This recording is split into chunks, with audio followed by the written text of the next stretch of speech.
here we are, folks. Black Rifle Coffee is in trouble again. For the third time.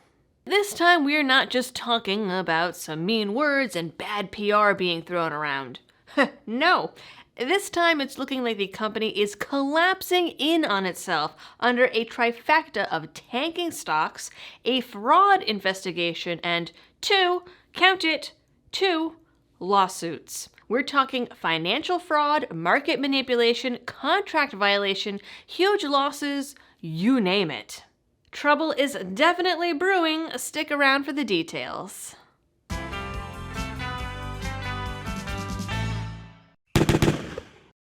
Hello, ladies and gentlemen, and welcome back to the channel. Before we go on this deep dive, and trust me, it is deep, this video is sponsored by Brownells and their Forever Guarantee. Brownells has a huge selection of over 90,000 products of anything and everything from freedom seeds to emergency gear. Their website is constantly updating with new deals and promotions you won't find anywhere else. So whether you're an outdoor hobbyist, a gunsmith, tinkerer, law enforcement, or just someone looking to put food on the table, they will have everything you need. To check them out and support the channel, use my link down in the description. Also, before we cannonball into this hot mess, I sometimes get comments from folks asking why I sell Black Rifle Coffee despite all of the issues. I am an affiliate with a different company, Blackout Coffee, which people get confused a lot. They've been super supportive of the channel and the Second Amendment and veterans, which is one of the reasons why I like them, but they are a completely different company and I have never been affiliated with BRC in any way. Now that that's out of the way, let's do a quick rewind in case you missed the first couple videos on how this mess all started, which I'll also link up in the cards. First mistake. The company came out and denounced Kyle Rittenhouse. Then CEO Evan Hafer very stupidly did an interview with the New York Times where he complained about his customers being dumb white supremacists and lumped Kyle into that camp. The article also talked about pulling designs because they'd allegedly been linked to racism or something. This, of course, ignited some backlash, but the company initially doubled down, then claimed that these statements were taken out of context like a week later.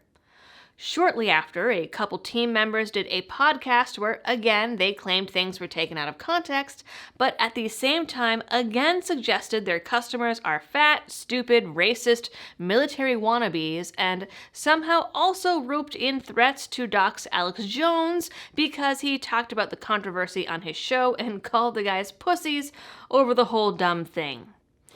That apparently means you deserve to be doxxed. Overall, it was a really ugly look. Fast forward to May.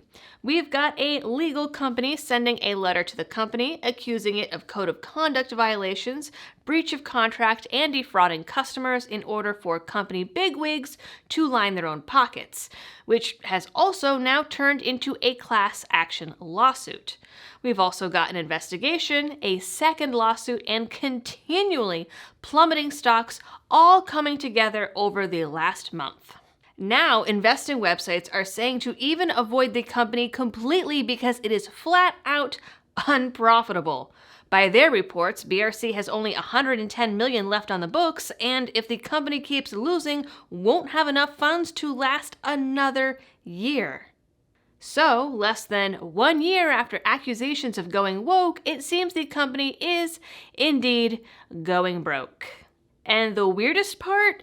BRC is apparently trying to fix this by producing Mexican rap videos.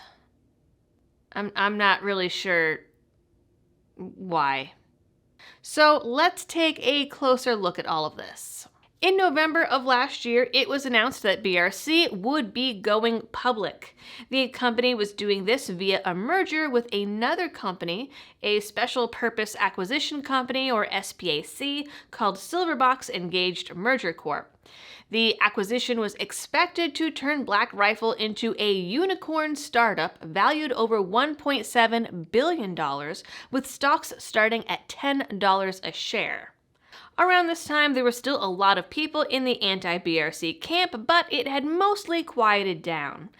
Until a couple weeks later, when they released a satire skit on their YouTube channel featuring the guys in a gay military uniform fashion show, with one of the guys in drag. There were a lot of folks who didn't like it and questioned how it was supposed to sell coffee or support the Second Amendment. There was also speculation piggybacking on the whole New York Times scandal that it was another way to try to pander to a woke crowd.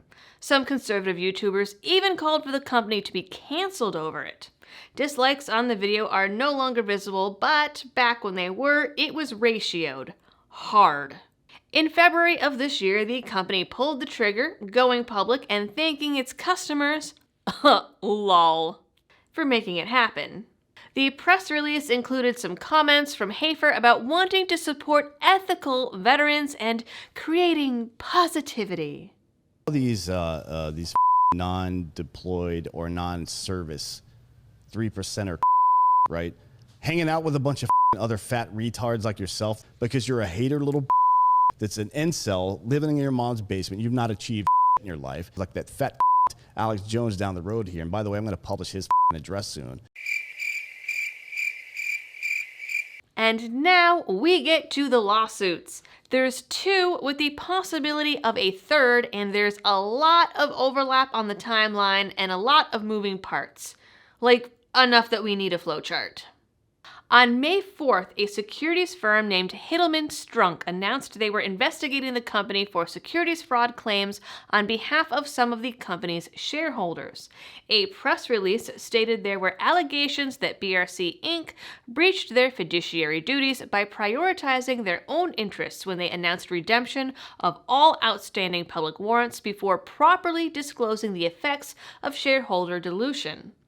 The press release includes both a timeline and some SEC materials. The materials say that SPACs, the type of company that Black Rifle used to go public, are basically a shell corporation used to get around existing laws. Or at least that's their speculation. On April 4th, BRC announced they'd be redeeming all public warrants, which basically means investors had been promised stocks at a set price, in this case $11.50 a share, and now could cash in on that price, which was about $20 lower than the stock exchange listing. From what I understand, this process is common with startups because it increases the share count, but investors don't like it because it also dilutes their investment. But don't quote me on that because I am not a stockbroker or a cat. Hittleman's issue is that the company did their dilution disclosure 2 weeks later. By that time, the stock had fallen almost $11 a share, and because of that dilution, the stock got downgraded by a major investment bank. Losses bring lawsuits, and the company behind the investigation is now calling for folks to contact them to join a class action lawsuit. The next day, the firm spearheading the investigation put out another press release, this time saying BRC filed to remove their stocks from the public stock exchange before markets opened on May 4th, effectively stopping the public from buying or selling shares, but allowed private investors and insiders to sell their tanking stocks after market closed. The next day, they were back on public exchanges, but the stocks were listed with another 20% loss. Since then, the stock has continued to fall and went from a high of $34 in April to a low of $8.46 on May 24th. The stock has lost 70% of its value, and the company, while reporting an increase in earnings from last year, also reported a loss of nearly $257 million on their May 12th earnings report. Youch! Enter lawsuit number 1, filed at the end of April. It was filed in New York federal court by Tang Capital Partners, LLC, and is charging BRC with breach of contract and securities fraud. Part of the complaint reads, BRCC improperly and unlawfully blocked Tang Capital's repeated attempts to exercise its warrants to buy BRCC shares for $11.50 per share and sell those shares at much higher prices. Indeed, in the weeks following Tang Capital's initial attempt to exercise, BRCC stock rose to a high of $34 per share before falling all the way back down to approximately $15 per share as of the date of this complaint. By blocking Tang Capital's attempts to exercise its warrants and sell the underlying shares at much higher prices and before the stock declined, BRCC caused millions of dollars of damages to Tang Capital. They're seeking damages in the amount that they would have made if the transactions hadn't been blocked, which I would imagine would really cut into that $110 million. So that lawsuit was filed, then we got the earnings call with the huge loss. BRC offered out another set of warrants to try to pump some cash into the machine, and then the second lawsuit showed up. The newest lawsuit was filed by a different company, an investment firm named 1791 Management, on the grounds of BRC harming both investors and veterans. 1791 manages the portfolio of at least one major BRC stakeholder and first tried to send a letter to the company asking BRC to come up with an action plan to address some of these issues, along with what they say are violation of the conflicts of interest section of BRC's own code of ethics. The letter sounds a little gimmicky, calling Hafer one of the most dangerous CEOs in America, but also outlines an alleged plan by BRC insiders to squeeze the stock in order to line their own pockets. This letter also included SEC materials, this time on the market manipulation BRC is accused of.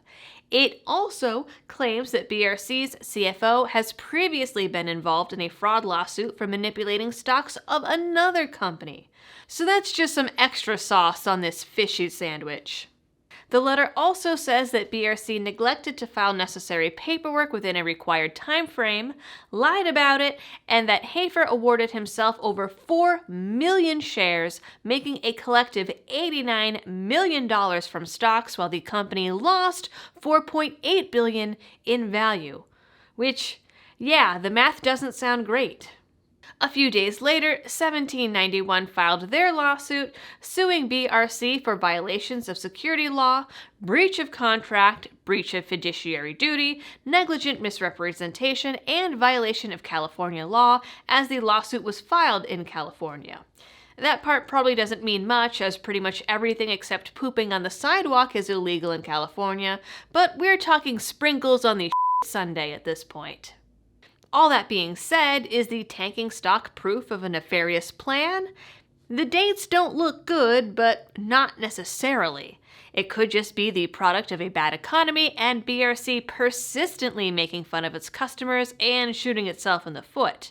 It could also be, at least in part, to the perception that they've gone woke, which, again, isn't helped by how they've talked about their customers. Hafer has said he doesn't care if they lose business over it, and back then, I said that they would probably care once it hit their wallets. Now, here we are with the company allegedly going broke, but then Hafer supposedly raking in the millions. Coincidence? Maybe. Big master plan to defraud all the customers they keep saying they don't like anyways, and make millions of dollars while doing it? Also a possibility. There hasn't been any update yet on the status of the Tang lawsuit, except that BRC apparently hasn't hired a lawyer. Kinda weird with this level of accusations. But the first hearing for the 1791 lawsuit has been scheduled for October.